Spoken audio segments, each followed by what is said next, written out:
Alright guys, before we move on to JSX, I have a quick update on a new feature which was released as part of version 16.7 alpha. And I had to create this video because the new update has this cool new feature which kind of contradicts what we've learned about functional versus state components.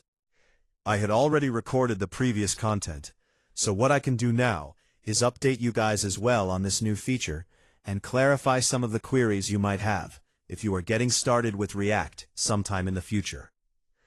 In the last video, we had a comparison between the component types. I mentioned that class components have the benefit of using what is known as state and also the lifecycle hooks. And I also referenced functional components as stateless components. Unfortunately, I will have to take that back. At the 2018 React conference, the React team introduced a new feature proposal called hooks. And as you can see in the official documentation, hooks are a new feature proposal that lets you use state and other React features without writing a class. They are currently in React version 16.7.0 alpha and being discussed in an open RFC. So state and code similar to lifecycle hooks, which were exclusive to class components, can now be used in functional components as well. With that in mind, let me talk about 2 points that will answer any questions you have now or might have moving forward. The first point is that there are no breaking changes. Even though hooks are a new feature proposal right now, they will not break any code in your application, even with the stable release. They are completely opt-in and also 100% backwards compatible. If you don't want to, you don't really have to learn or use hooks in your application.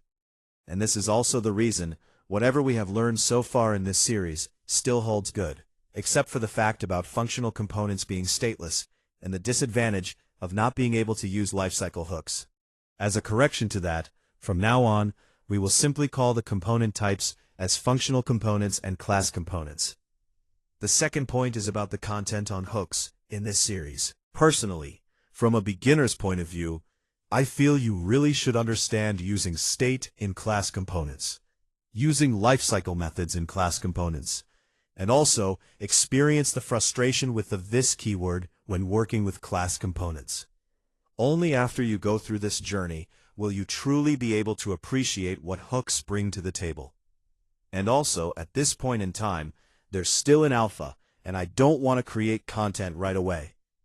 So if you're watching the series now, or even a few weeks or months from now, know that I will be creating content on hooks, but it will be after understanding state, event binding, and lifecycle hooks in class components. So don't worry about React updates affecting the series. You're learning the latest content, and I will make sure to always let you know of new features and changes.